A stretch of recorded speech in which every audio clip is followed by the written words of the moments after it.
বিদেশের মাটিতে টাকার অভাবে মাইকেলের জীবন আর সংসার চলে না।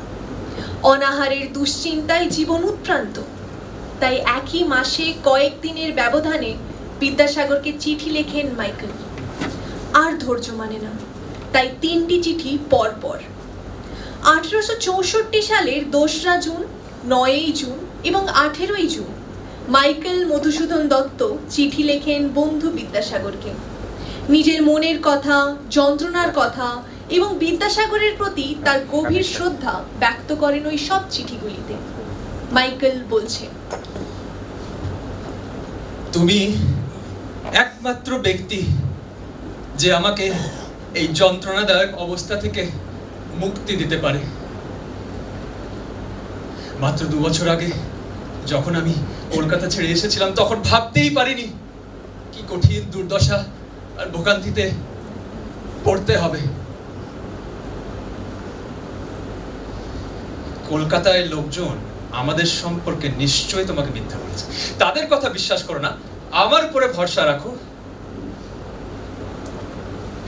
আমার হৃদয় তিক্ততা, ক্রোধ এবং হতাশায় পূর্ণ।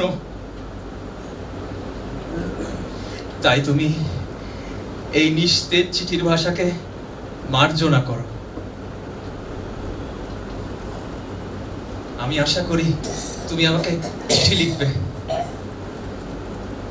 আর আমি ভারতে ফিরে গিয়ে আমার দেশবাসীকে বলতে পারবো যে তুমি কেবল বিদ্যাসাগর নও, করুণার সাগরও। গত রবিবার আমি পড়ার ঘরে বসে আছি। এমন সময় আমার স্ত্রী কাঁদো কাঁদো হয়ে ঘরে ঢুকে বললেন, ছেলে মেয়েরা মেলায় যেতে চায়, কিন্তু আমার কাছে মাত্র 3 ফ্র্যাঙ্ক আছে।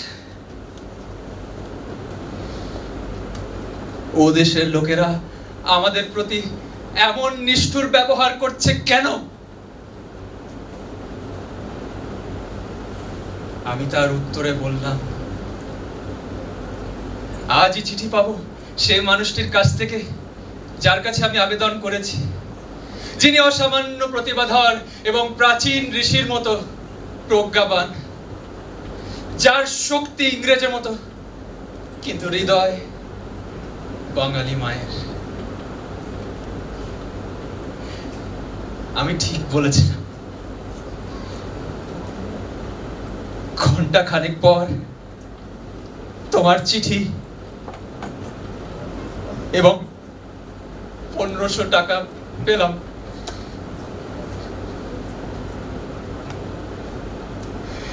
আমি তোমায় কিভাবে ধন্যবাদ দেব, হে আমার জ্ঞানী, বিখ্যাত, মহান বন্ধু।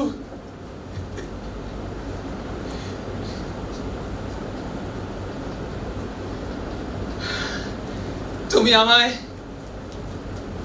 রক্ষা করেছো।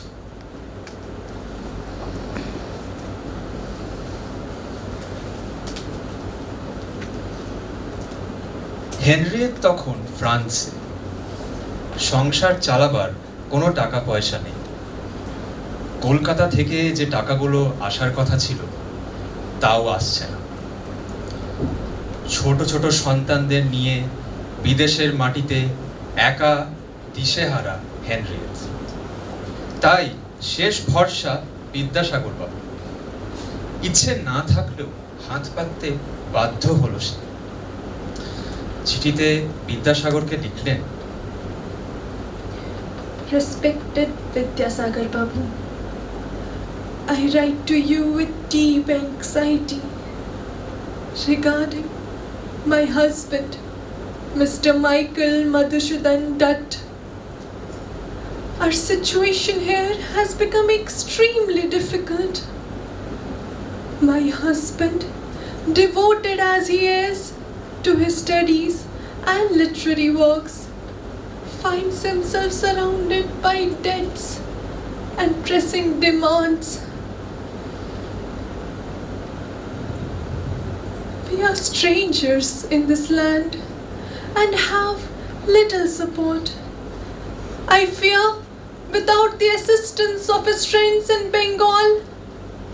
His health and peace of mind may suffer greatly. You have always been known as a generous friend to men of learning. If it is within your kindness to extend some help or advice, we shall remain forever grateful. I trust in your noble heart and pray that you will not abandon a poet who loves Bengal, even from this distant country. With respect and hope, Henry. তার প্রিয় বন্ধু গোরদাস বসাকের কাছ থেকে তিনি একটি চিঠি পান।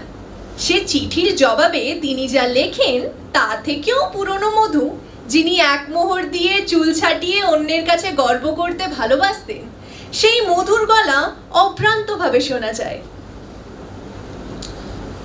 আমি এখানে ফ্রান্সে কেন, তুমি নিশ্চয়ই তা জানার জন্য উদ্বিগ্ন হয়েছো। আমি তোমাকে বলছি, এদেশে বাস করাটা যেমন আরামের, লন্ডন তার অর্ধেক নয়। লন্ডনের তীব্র আবহাওয়া মিসেস ডাটের সহ্যও হয় না। আমি অবশ্য এই পৃথিবীর যে কোনো দেশে বাস করার মতো শক্ত মানুষ।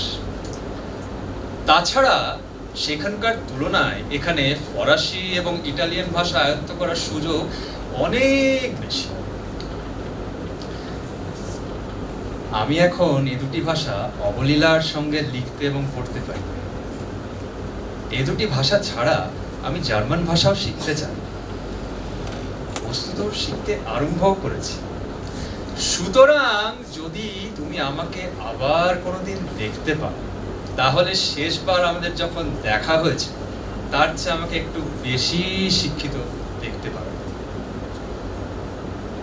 আমি আইন অধ্যয়নও অবহেলা করছি, তবে ঠিক গুরুত্বের সঙ্গে শুরু করি। আমি কয়েকটা টার্ম অবহেলা করেছি এবং তার জন্য আমাকে ইউরোপে একটু বেশি দিন থাকতে হবে, এই যা।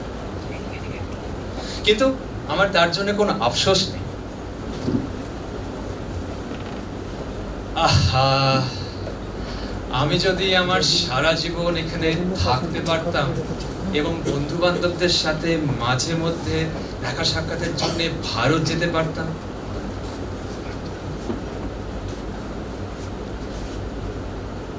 কিন্তু তেমন টাকা পয়সা আমার নেই,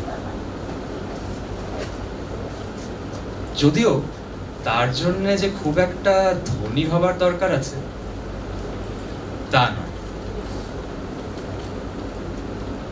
নমস্কার। নমস্কার।